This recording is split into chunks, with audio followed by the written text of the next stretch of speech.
I think this tire's balanced.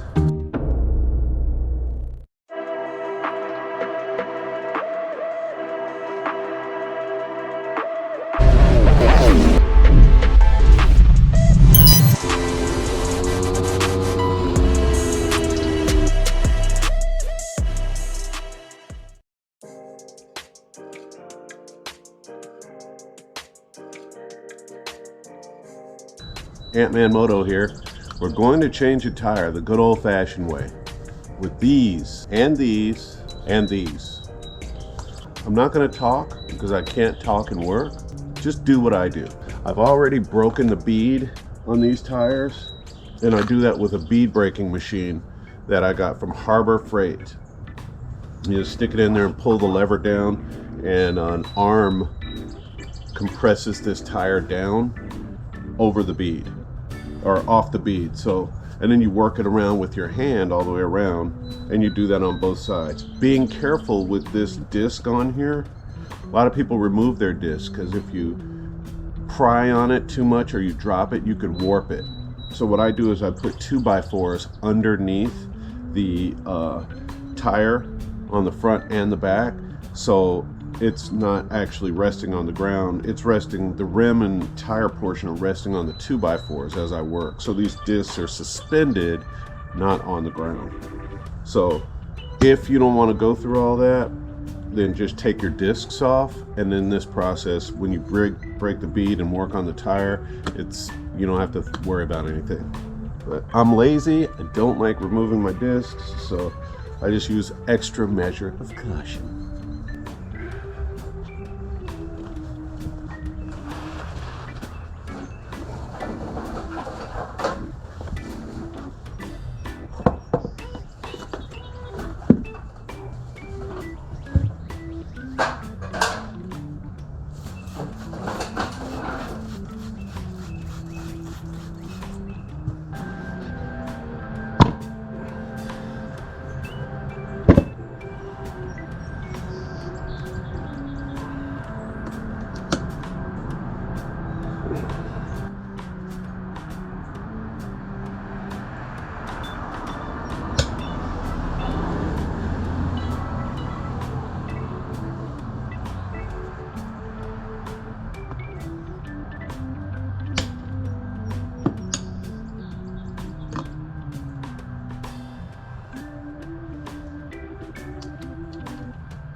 All right, and this is the Rosso Corsa 2s. It's been sitting out here, so it's nice and soft. Hallelujah. And this one has about 50% life on it.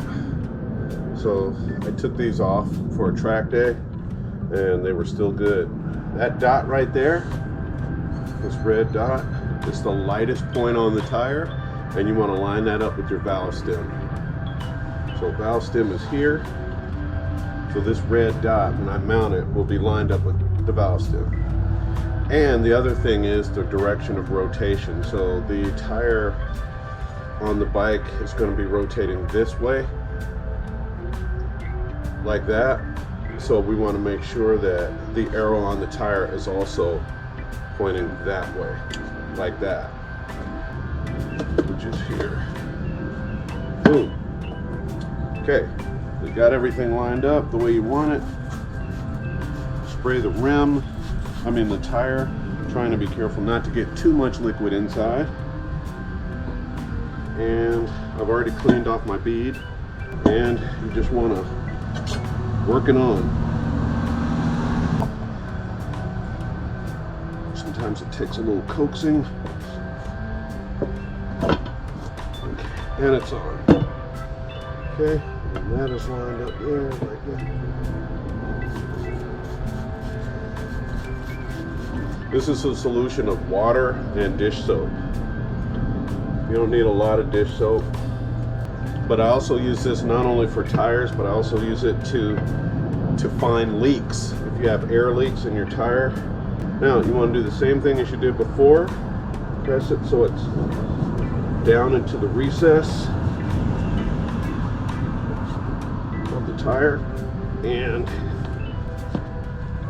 okay, you want to walk it up as far as possible, and you're going to be about here. Now it's going to be hard to do this perfectly, but you want to have your tire protectors about like that.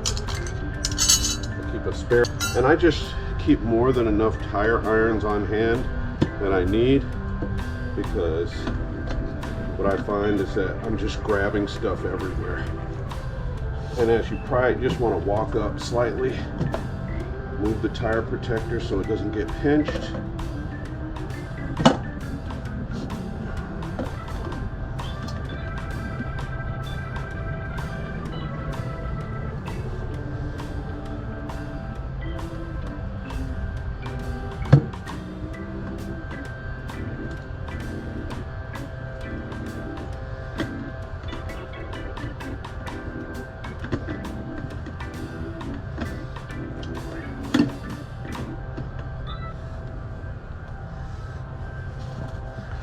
Almost there.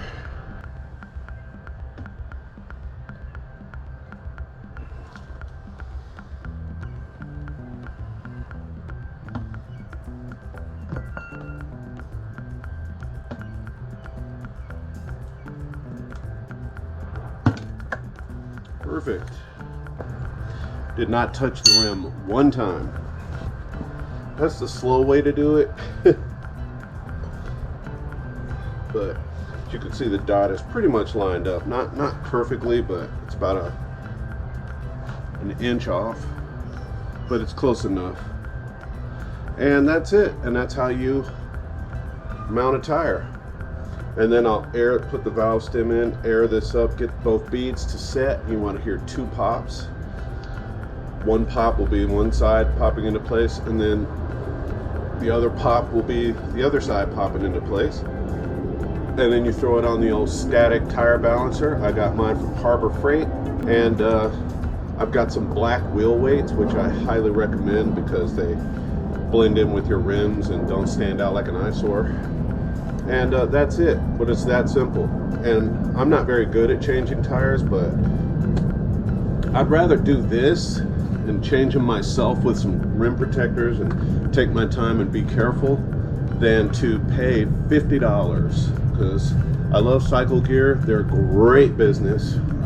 Sometimes I just go there to just walk around. I don't even need anything, but they're a great business. Guys that work there are super helpful. But if you bring your own tires and rims in and you want them switched out, I think it's $50 a tire to get your tires switched out. If you buy new tires from them, then it's like $25 or something like that. So I mean, it really adds up, especially with the amount of tire changing I do with this big Aprilia Tuono factory. I change tires quite often, It goes through back tires really fast. Plus track days, I like putting on different tires for the track. And ultimately, eventually, and I don't know when eventually is because I'm pretty damn old now, but in my mind, what I dream of is to have a separate set of rims with track tires on it, you know, or track ready tires. And then when the track day is coming up, I just switch out the rim and tires rather than having to go through this to put on just some new rubber. So, you know, in my mind, that's something that's going to happen, but I don't know. We'll see. Anyway, thanks for hanging out with Ant-Man Moto Changing Tires. All right, and try it yourself. Take your time and make sure you have your proper tools, and make sure you have some rim protectors, because if not, you're going to have gouges and gashes all on your rims. It's going to look, you may not be too worried about it if you do it once, but after 5 tire changes, your rims are going to look like, you know, Freddy Krueger Edward Scissorhands has been working on them. So get you some good rim protectors. Thanks again, and I'll see you on the next one.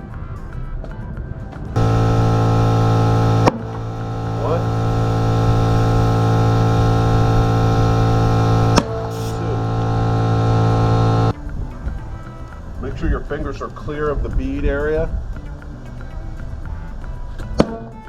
1, 2. Wow, that was super easy. Okay, now we're gonna balance.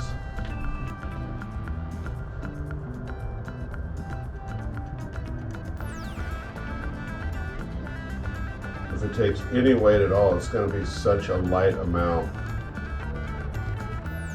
This thing is barely out of balance. I think this tire's balanced.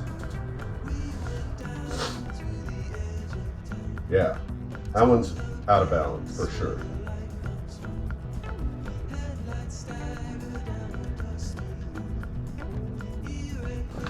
All right, and that's what it'll look like. All balanced, ready to go on the bike. All right, and it is now a couple hours later from changing my tires. My grandson has come over, so I spent a little time with the boy, but as soon as they left to go for a ride, now I get to go for a ride. Got trash coming tomorrow. So the Corsa 2s are mounted. These Corsa 2s I had run for a while earlier last year, and then due to all the track days and whatnot, I pulled them off and they've just been kind of sitting. Well, now that my Corsa 2s are done, I mean my supercorsas are done, I put the Corsa 2s back on. And these should get me through the winter until it's time to start hitting the track again. As you can see, they got a good amount of life on them.